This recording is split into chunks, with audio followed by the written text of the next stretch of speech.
If I were to just try to describe the Children of Dune miniseries to an audience, I would probably say that it's science fiction for people who don't ordinarily read or watch science fiction. For me, the universal themes in Children of Dune are the same as they were in the first Dune miniseries, which really are stories about fathers and sons, mothers and daughters, loyalty, family intrigue, politics, empowered women, love. There are so many wonderful love stories in this show. Okay, and some of them continue from the first miniseries, and some of them are new. And in a way, even the Ganny Leto story as brother and sister, as twins, okay, is a different aspect of a love story, but very much a love story.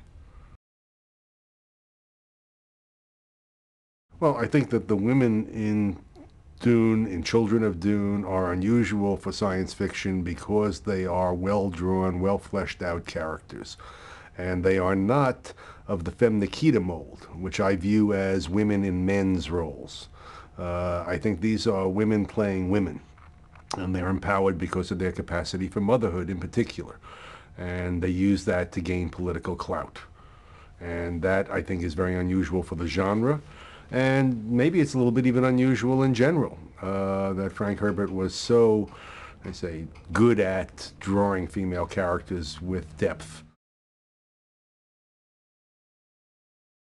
I would think that they would expect, based on their viewing of the first miniseries, that we would observe a certain level of fidelity to the books in terms of their themes, characters, and what Frank Herbert intended in the first place. I think John Harrison, I say, in a certain way, is an heir to what Frank Herbert didn't write in terms of filling in the material that needs to be filled in an adaptation, because it's not a linear process.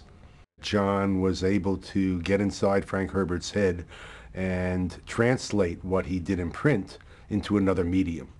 And that's not, I say, a literal process. There are always going to be some people that say, oh, I love that scene in the book, and how come it wasn't in the movie? I don't think that's the measure of success as it relates to a good adaptation. You need to basically recreate the flavor and impact of the book, okay, on a screen in this case. I guess I would say that I'm particularly grateful for the response from the first miniseries, which has allowed us to, from a business standpoint, pursue this one.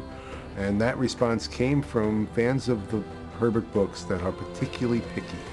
And I'm not saying that we satisfied everybody, but I am saying that I take great pride, okay, in satisfying, obviously, the substantial number of people that loved Frank Herbert's books and didn't feel that we had sold them short.